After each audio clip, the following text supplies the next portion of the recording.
So, Kestin, let's talk about your channel. You have 179,000 subscribers and over 8 million views. Tell us what kind of content you're making on that channel. Well, my channel is mostly involves a lot of different aspects to it. Mainly, they're just things that I enjoy doing. So it could range between either voice acting work or singing music, showing off original music. Even I've started getting into Let's Plays on my channel. They've become a very hot commodity recently in the online community. I've just been making it, try and focus on that, things that I really enjoy doing and that I know people kind of gravitate towards. Yeah, so I want to tell you that I really admire you for the Let's Play stuff. And I don't know if this is just who you are or because your demographic is a little younger, but you are able to do the Let's Play stuff and live in that world without using curse words. And that's really cool. And that's hard because I feel like everyone, and especially someone as big as like PewDiePie and people that do those are really like playing into the only way that they can get the higher ratings is to be a little on the edge with things. But you don't play into that at all. You're able to really give us something to watch and enjoy without feeling bombarded by curse words. Yeah, that's just the way I've always been. I've always felt that you could make something enjoyable or funny, comedic without having to go that route. It depends. Like every person has their own reasoning. Me, myself, I'm a Christian myself. I always like to make content that I feel is not, too out there that everybody can hopefully get into. But that's the same thing too, because I enjoy playing these more mature games that have like these very good graphics and deep storylines and things like that, and they don't always play the same way I do, so I have to get a little creative in trying to making it more acceptable for people to enjoy. Right. Well, I'm a fan of that. I'm not your demographic in the way of like I don't watch people play video games. I have to watch my husband play video games a lot, but but I don't necessarily go to YouTube to watch it. But when I was watching your channel, I was really just struck by that you were able to pull off something very entertaining without going that route. And I think that's really cool. I think that speaks to your channel and to the power of YouTube really is around the fact that, when you're yourself and you're true to yourself, you're going to find your audience and you don't have to play into what everyone else is doing to be popular. Very much so. I mean, I've always tried to do things that I just felt really, spoke to me on an end. And even when I started out, just started mainly just with singing. And a lot of people like to do fan dubs of things where they'll take actual, creations that have already been made, like for like a Japanese animation or a video game, and put their own voice over that. That's why I started out like super early in YouTube. And people started to notice that not only did I have kind of a knack for that, but they noticed I was having fun, I was getting into it, and they started to gravitate towards that. And that's what I feel can happen for anybody if they play the cards right. So let's talk about that a little bit. So singing, is that something you've done your whole life and you just kind of decided to put that on YouTube? Or did you say, oh my gosh, this is really fun, I'm going to just try it and see who likes it? What came first? Singing, I've actually been doing since I was a little kid, before YouTube was even a thing. Before, like when the internet was still dial-up speed for everybody. Yeah, singing, I was always into it. I was always a big fan of country music. Probably have no idea for me wearing the hat or anything like that. But I always got into it. I learned how to play different instruments, wrote my own music. I even have an album on iTunes that people can look up if you search my name on there. Yes, I know. I can see your surprised look there. I never told you about that. No. So I made my own country album when I was still in college. So it was around 2011, 2012, somewhere around those lines. And yeah, I put it out on iTunes, Amazon. You can download it from a few different places. I think you can find it on Spotify too. Wow. And that was an independent album that I made when I still lived in Kentucky. And it turned out really well, and I started sharing that with people online just to see how they would react, and yeah, they started having the same reactions too. So I thought, well, I know not everybody likes country music. What if I try and branch it out into other things like theme songs or Disney songs? A lot of people love it when I do Disney songs on my channel, like the big famous ones. So I did watch your Rasputin one. Oh, That not I was so surprised because I was like watching it and I'm going, is this a dub? Because it just like sounds exactly like it. I was so surprised and I loved it. I loved it. And the Moana one. That oh one, yeah, yeah. you're welcome. That's a good song. It's good. I know it's such a catchy one. Yeah, the Rasputin one, that's from the movie Anastasia. For anyone who may not be familiar with it, the villain Rasputin sings a song in the middle of it where he's talking about "in the dark of the night I was tossing and turning," and I actually didn't think about doing that before until one of my friends online actually pulled me in. He was doing a project where he was redubbing the entirety of the movie Anastasia and wanted me to come in as Rasputin, the villain. So he even had me do all the singing parts, and even has me singing for another character where another guy wasn't able to sing on his end. Really? Oh yeah. So I mean, that's definitely been a fun thing, and they've let me share that. And yeah, those are some of the most fun projects to work on when you know you've got something that a lot of people have seen, a lot of people enjoy, and kind of make it your own. Yeah, yeah. So Sebastian says that he has listened to your album. It's his favorite. Oh, I listen to it all the time. Well, thank you, Sebastian. I appreciate that. Hopefully I can make another one soon, eventually, whenever. It's so funny. When I was a kid, I did the whole thing too. I was like 13 and I was going to be a Christian music artist. I'm a little older than you. I was going to be the next Jennifer Knapp. I had a guitar and I sang at coffee shops and I wrote my own music. And I didn't make an album, but as far as I got was like I did a demo. And then I kind of got more into acting, and the whole singing thing was like, yeah, that was in the background. So right. I'm glad that you stuck to it. And I think that you found a really interesting, I mean, of course, making an album is one way of sharing your passion, but another way is really this dubbing thing that's so interesting. And I didn't even know that was possible. So let's talk about that a little bit. So did you see someone else doing it, or is that just something you wanted to try? How did the whole dubbing thing come about? Because I've seen a lot of that on your channel, and that's really cool. Right. Well, it started for me kind of like around, I believe it was 2008 when I really started to take notice of that kind of thing. Back then, the medium was a lot more popular back then, but machinimas was a very popular thing where people will take video games, like the models in video games, and kind of, use programs to move the characters around, make their own stories and things like that. I started noticing that a lot more on YouTube when it was just, starting out. And I'm like, well, there's people that are doing all these different voices. Like, where does that come from? Who's the ones that are doing this? Yeah. Because as a kid, I always enjoyed, imitating voices, like from either like famous celebrities or me myself. This will show my age a bit. I love imitating Looney Tunes characters and doing stuff like that. So I started trying to just message people directly saying, how do you get into this kind of stuff? Like, who is this? I mean, how do you do this? And I was able to, it started out with me as just this small little machinima that used the game Super Smash Brothers. And it only lasted for like one episode, I think. And it never took off or anything. But I always remember that was the start. They had me as a character named Captain Falcon. But they wanted me to talk in the manner of, if you ever watched Futurama, character on there, Zap Brannigan. They always wanted me to talk like Captain Douglas J. Falcon of the F-Zero Squad. That's perfect.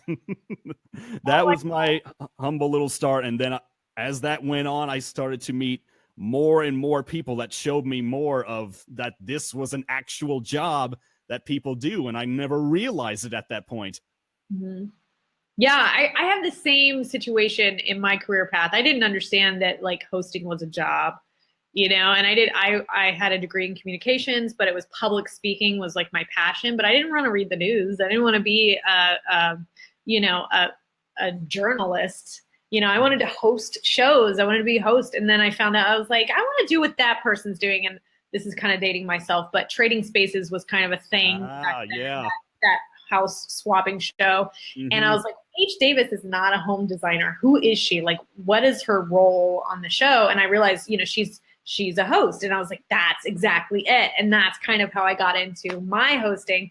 But it's so funny. You just like, if anyone who's watching this is a little younger and kind of still in high school and you're just watching other people create their jobs, you don't have to know what it's called yet. You know, just go out there and really say, that looks like something that would be fun and something I would really enjoy doing.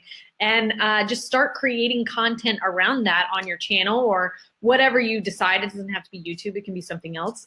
But whatever you decide, just start creating so that you can have something under your belt and really understand how that, whatever that is, works. But that's so cool, Kestin. That's really cool. So let's talk a little bit about, you're going to have to help me pronounce this. We're going to start with, just say it. Sound it out.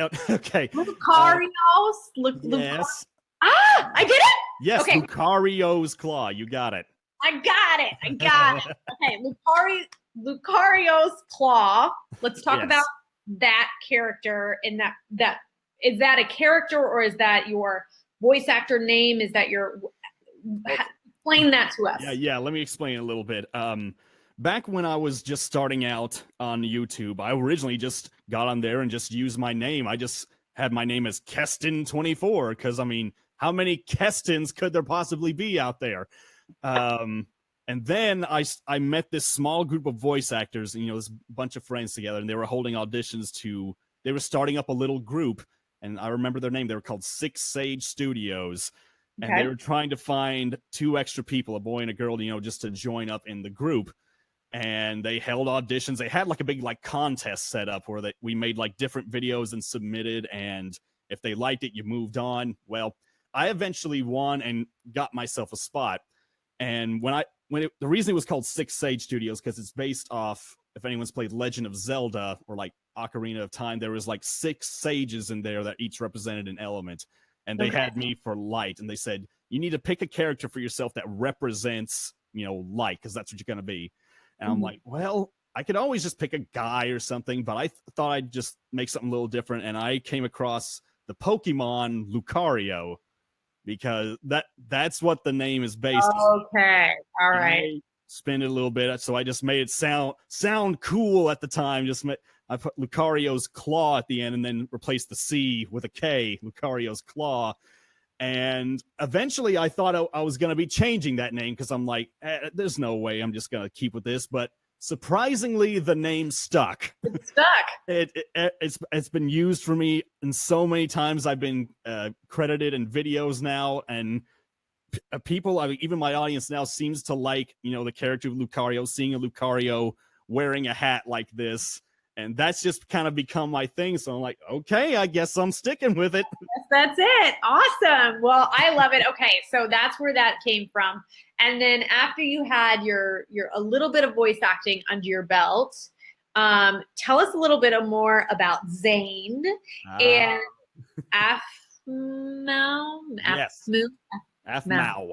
I did it. Yes, you had it right the first time. I guess myself. Okay, Afmao. Guys, I'm sorry. I'm really old. And so the younger ones that are watching right now, this is why I'm having trouble with it. Okay, Afmao. You're old. Just say you're tired. Yeah. Okay, so tell us a little bit about that. And that came afterwards, I'm guessing, after you had done your first LucariosKlaw. Okay. So after I got established a little bit as LucariosKlaw on YouTube, was doing it for a while, I wasn't noticed by Afmao. Her real name's Jess in real life. But I actually wasn't noticed by her until I was in graduate school at the University of Kentucky. I think it was like I was in a 1-year master's program there for my MBA. And I think it was in the winter of that year, she actually had messaged me, said, because on my channel, I had uploaded a demo reel. Now, for those who don't know what that is, that's just basically like a 1-minute clip of like all the voices and emotions that you can run through, or like the strongest ones that you have. So it would just start off like, maybe me talking in a little voice like this, or then the next minute getting more serious, or, you know, going and then going into different things like that. And just having that reel to show, you know, what kind of range you have. Awesome. I put that up on YouTube, and Afmao had messaged me saying she saw it and said, there's a project I'm working on. It wasn't even related to the character Zane yet. She was working on this live video game server based off the game Minecraft, where people could go in and play the game, and she was making it based off the Pokemon games. She called it Pokemon Iron and Coal. And she had me come in as the announcer for this game, you know, as the player first gets into the server and seeing everything happen. Like the traditional Pokemon episodes always has an announcer. They're introducing the episodes like, what fun and new adventures will await you in the world of Pokemon. That's what she originally got me for. Okay. And so we did that. She eventually had to close the server down. It didn't last, but she started pulling me in for a couple different things, because she at first, like when she first had contacted me, she was only at like 700,000 subscribers. And all of a sudden her channel just started to blow up, and she went up to like 3 million now at this point. But Zane, the one I'm known for the most, she eventually said she was starting this series called, it's called Minecraft Diaries. Mm-hmm. So it's like this fantasy series that she's making using Minecraft and building worlds and things like that. And she said, I've got this character that we're going to be giving a voice to called Zane. He's basically the villain on here. And he said, he's straight up evil, said, do you think you can handle it? I said, well, I can give it a try. I said, it shouldn't be too bad. And she says, no, you don't get it. Said this guy, everyone is going to hate this guy. Said there's nothing redeeming about him. Said, and you're probably going to get a lot of messages about how your character is doing these terrible things. Said, you think you'll be fine? And said, heck, if I get people to hate me, that means I'm doing my job right. Yeah. So awesome. I eventually submitted a voice for her, and she liked it, and she picked me up as Zane, and eventually she would add me on as several other characters. So Zane Romave has this certain type of voice that he talks with. Always calm, collected, overconfident, always ready to do the evil deeds. And then eventually she would pick me on as a character called Dante. It's like this young hotshot who thinks he has everything covered and always has a thing for the ladies. And she kept adding these different characters, and she eventually started building her voiceover network, like adding more people, adding more actors in there. But I always stuck as Zane, Dante, and another character who's like the father of another one of the main ones named Eric. And he just talks, basically, she just had me said, talk like Macho Man Randy Savage. So, hey, I'm interviewing someone. Hi.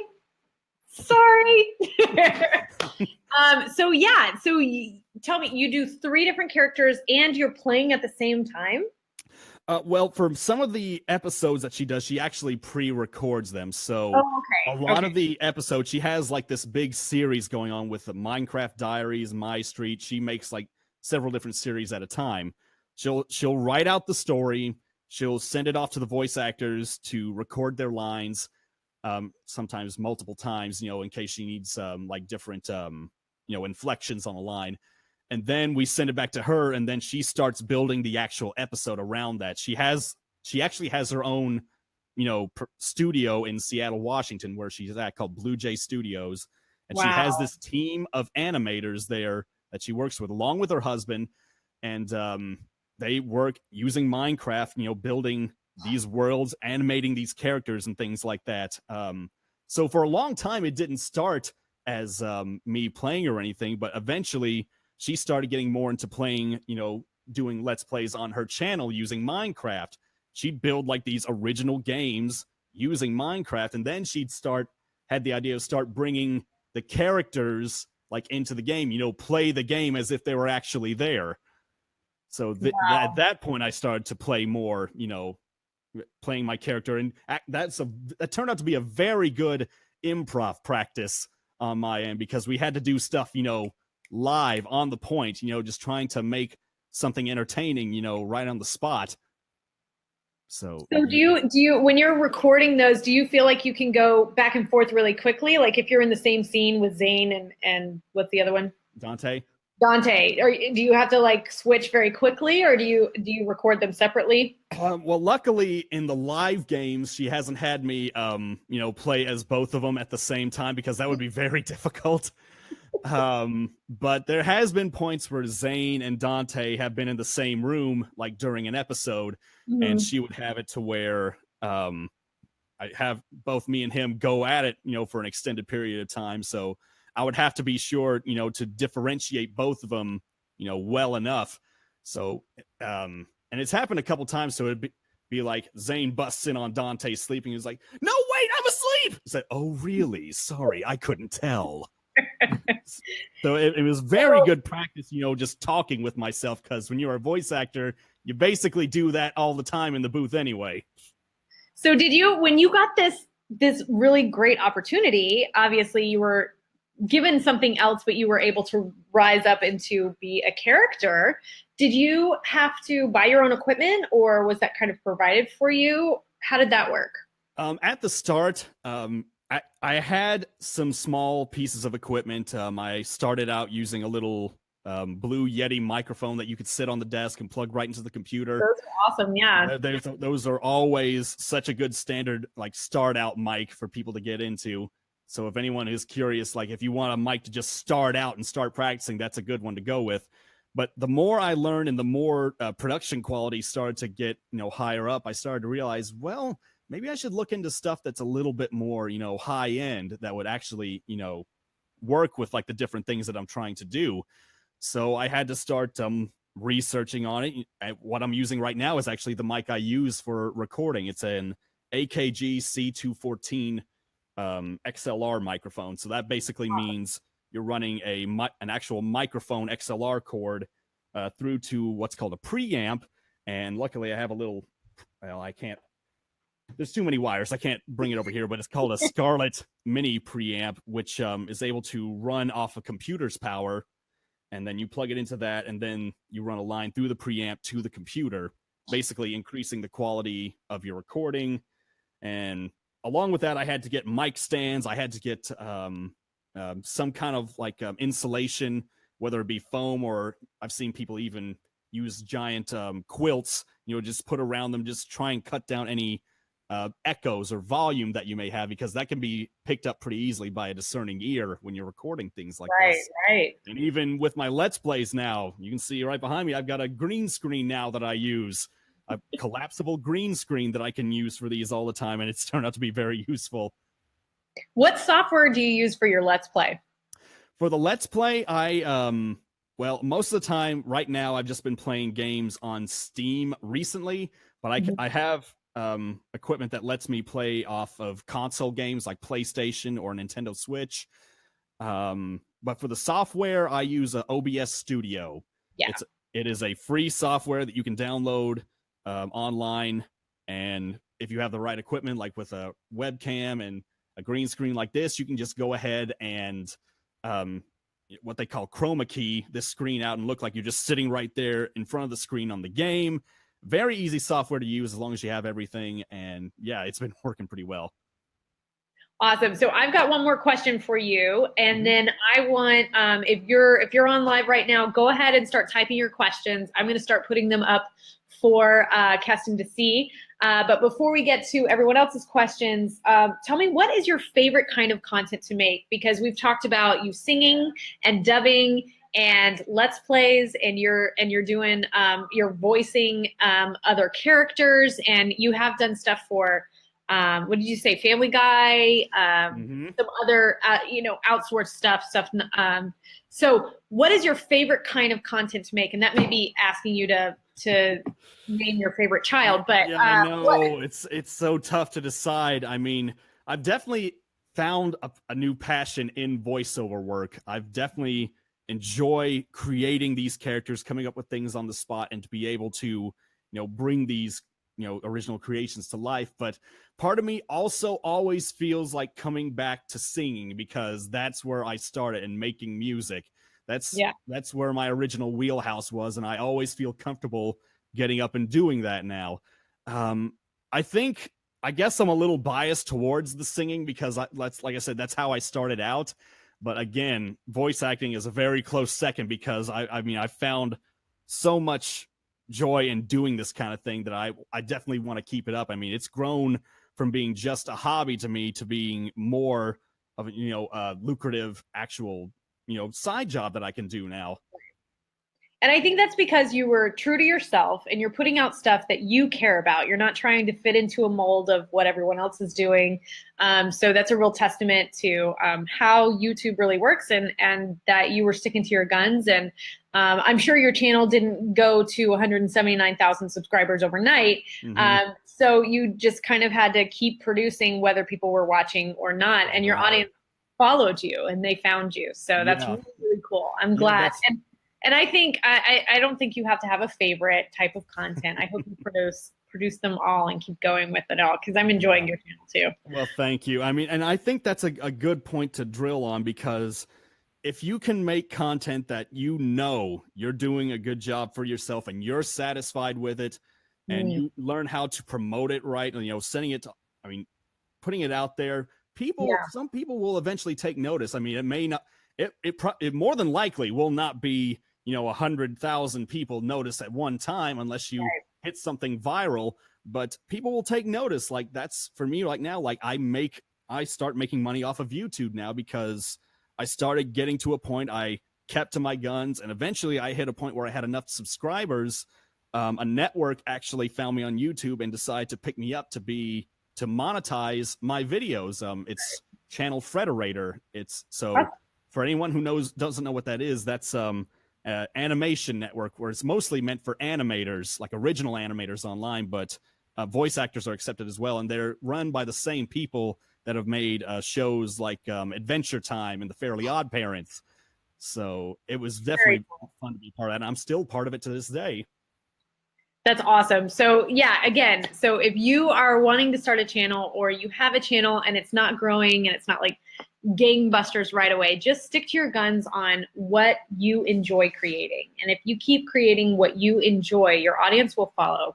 But be true to yourself and make sure that you're, especially with those channels that are vlogs, or say you have a poetry channel, or you have a channel that's voice acting or singing, whatever you're creating, make sure you're creating something for yourself, and you're true to yourself in that. Because if it's not a how-to channel, then it's not easy to really find, search what are people looking for. How-to channels are really easy on YouTube to figure out those keywords and tags or whatever. But when it's something like this, where it's a passion that you're building your channel around, the best advice that Kestin and I can give you is really stick to your guns in what you enjoy creating, and then your audience will find you. And it may take some time, but that's okay. Just keep producing what you love producing. All right, let's give it to the people who have questions. And let's see, Megan's question is, out of the characters you voice for Jessica and Jason, what is your favorite character? Oh, again, it's like picking the favorite child again.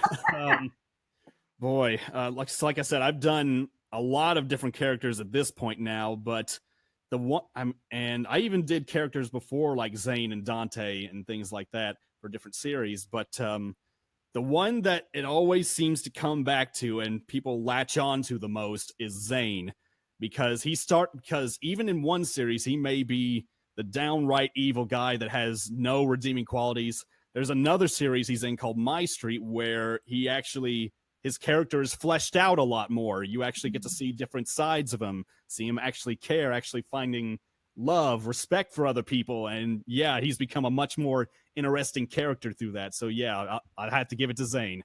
Yeah, you know who he reminds me of? And I don't know if you'll know who this is, but Homestar Runner? He reminds me of Superbad. Yeah. You mean Strong Bad? Strong Bad, sorry, Strong Bad. Yeah. I got the email. You got the email. I got Exactly. Because he is super bad, but you kind of love to hate him, know? I But love anyway, Homestar that's Runner who Zane reminds Winston. me of. You know what I love? I was kind of deep diving into some of your content, and I found a lot of fan art. And I found it really interesting because they were able to interpret you as a Minecraft character, which Yeah. really hard to see what they would look like as a person, but some Mm-hmm. people are so creative and they take your Minecraft character, which is all pixelated, Mm-hmm. and they're able to turn it into a real person. Yeah. And it's just beautiful. There's so many great fan art out there. So if you guys ever search fan art, Zane fan art on like Instagram, it's incredible. These kids are like amazing. Yeah, I There's mean, so much talent out there around your character, which is so cool. yeah, exactly. I mean, there's the vision they have for some of these characters is just so wild.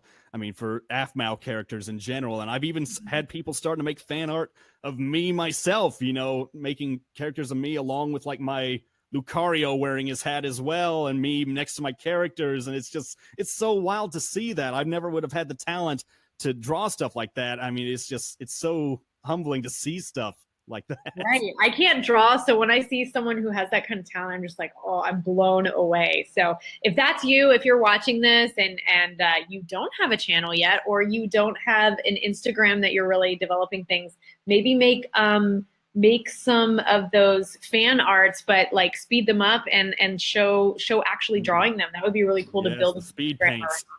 yeah, for sure. Okay, so here's another question from Sebastian, who is a girl. Yes, So we how established that. are you going to continue? Are you going to continue BioShock, or is there any other future games you wish to play? Ah, yes. BioShock, I was actually trying to do the playthrough on that while A Few Good Men was still happening with our play and everything. Oh, really? Yeah, I found it kind of difficult to do as well because due to the fact that we were there for so late in the evenings all the time, running through everything, I would have to basically what I had to do, I'd have to have the episode planned in my mind. During lunchtime at work, I'd run back here since I'm only like a few minutes away, record the game, have it, kind of like rendering while I go back to work, come back when it's ready, shoot it up on YouTube. And it was just draining me at that point. So I was like, I need to just stop and wait until this plays over because I it know. was driving me nuts. So, but the answer is yes, I will continue BioShock, and I'm definitely hoping to find some more action games like that in the future because I definitely enjoy, diving into those worlds because BioShock, it's kind of like an adventure / horror type game. And there's a lot of scenes, even though it's an older game, I'd never played through it and I always wanted to. So that's the main reason I wanted to throw it up on the channel there. Yeah, And my husband plays the Fallout, I guess, is because he was Fallout, a Skyrim yes. fan. So Another series I've not played in yet, but I got an Xbox recently from one of my voiceover friends and it had Fallout 4 on it. So maybe I'll give it a run. nice. All right. So let's see. I think I once heard, oh, let me just put it up there. I think I heard once that you're an introvert. Kestin is an introvert. I met him at the play and he was very quiet. Mm-hmm. So how do you manage to express like you do? Did voice acting help you with that? Oh, yeah, that's an interesting thing because I don't think even I realized how voice acting would impact myself when I first started out. Because yes, I am an introvert. I still am an introvert at times, even though I can push myself to be extroverted when the situation calls for it. A lot of the times I do like to just, once that's over, come back, be on my own and just, decompress. So the way I was able to express myself more, I think one thing that really helped me out, because even in college, I was still more of an introvert because I'm the kind of guy that likes to sit back and just listen, take in a conversation and then interject only when I feel like it would be necessary, not just throw in all the time. But one thing that really helped me out, and I know not everyone can do this thing, but it was an event that really helped me out, is that during college, I was accepted into the Disney College program. So I was able to, when I think it was like junior going into senior year of college, I was able to go down to Disney World in Florida and for 5 to 6 months work at the parks there, as an employee while taking long distance classes. And I got to work in Animal Kingdom as a safari driver. for, for Kilimanjaro safaris. And that basically involves you driving a giant open-ended bus into a safari while carrying like 30 people in the back and talking about all these different animals. And Disney World, for anyone who's been there or anyone's read about it, there's a lot of people there. There's a ton of people there. And that basically helped push me out of my shell. Like, even though I was an introvert and I didn't really interact with a whole lot of people, something told me that if I did this, that it would help. It would do good things for me in the end. Yeah. Even though it was difficult at times, I took the initiative to help to push myself and to go out of what would have been typically expected of me. So a guy from a small town in Kentucky going to Disney World and doing all this stuff, that really pushed me out. And people took notice when I came back, saying that I was more outgoing and things like that. So having that event really helped me. And voice acting helps sometimes too, because sometimes, I mean, we don't always have moments where we're the most confident. Well, everybody has their off days, but sometimes, I mean, I've heard this phrase thrown around a lot, like for confidence, fake it till you make it. Sometimes voice acting has really helped me. Sometimes I will, if I'm not feeling at the best at a moment, like if I need to be somewhere for like an important event of some kind, I'll kind of like go back into the, like, so if I was doing this confident character, not overconfident, but still sure in his abilities, what would I need to do? What kind of persona would I take on? Right. Acting has really helped me, flesh out my own emotions when dealing with different situations, because you could run into any kind of thing in voice acting and they build these grand moments that and really helps explore. Even in stage acting you do that a lot as well, bringing characters out and really getting in touch with your own emotions. So I really think that did grow with taking lessons, learning more about acting while learning more about myself at the same time. And I would definitely encourage anyone who is even remotely interested to take lessons, learn more about it, and see what happens as a result.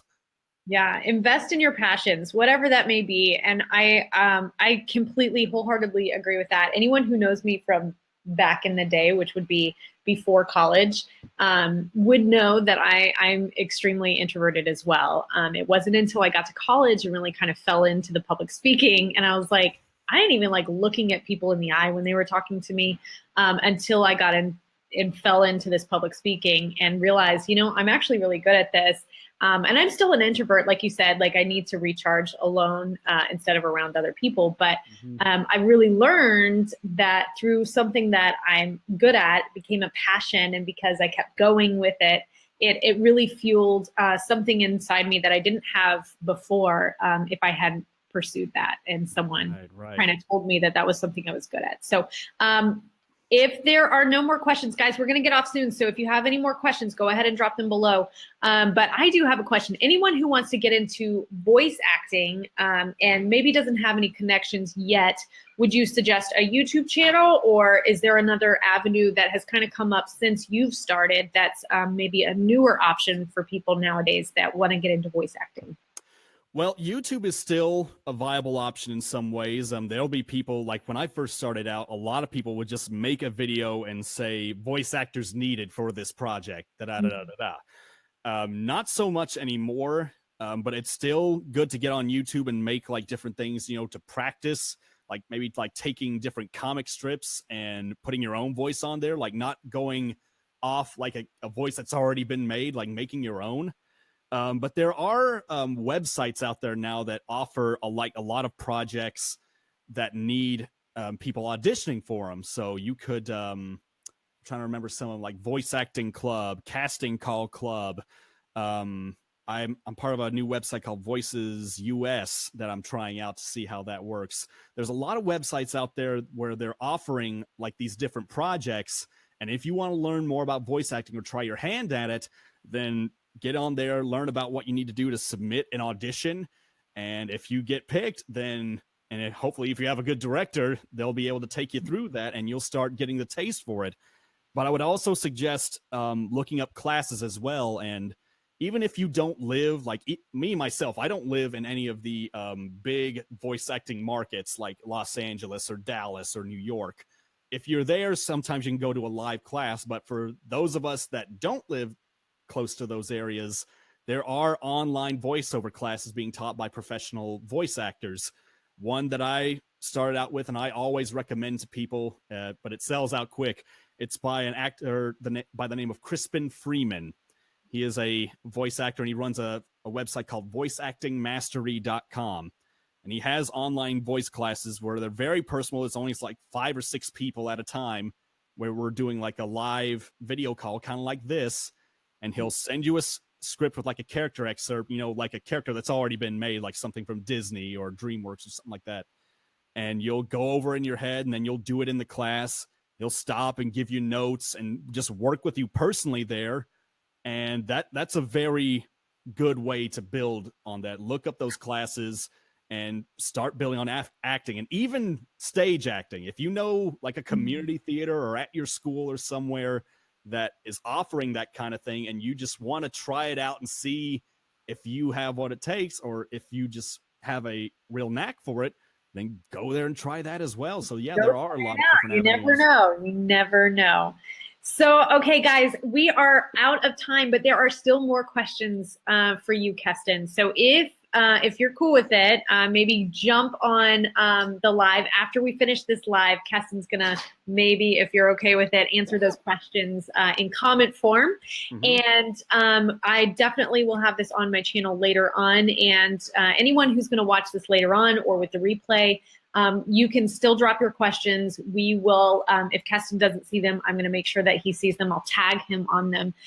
So if you have any questions, keep going. And before we sign off, what is your best advice for anyone starting YouTube that maybe hasn't seen that instant growth right away? My best advice, I mean, I know it's a common one to hear, and some people can't stand to hear it, but it's the best one I can have. Be patient. Is that some people can't be patient, because I know I can be that same way sometimes, but just focus on doing what you want to do, like what you love, and becoming better at it. Learn to be able to take criticism, you know, constructive criticism from people when they offer it, and take that into yourself, and to be able and make yourself better as a result. And the more you do that, eventually over time, as long as you keep at it, somebody's going to notice, and then they'll tell that person, and that person will tell 2 other people, and eventually you're going to find some kind of audience.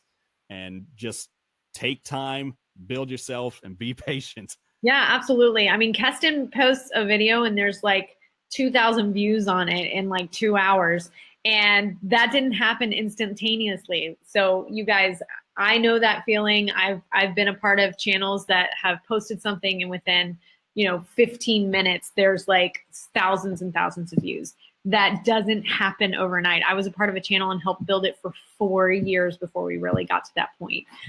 So again, be patient, but keep pushing, keep going, and keep producing things that you love. It's worth it. And maybe it'll turn into something that pays you back if you stay with it. So Kestin, thank you so much for being a part of this. And I'm so glad I met you at the show. Yes, I know. It was so great. Yeah. Thanks for having me on here.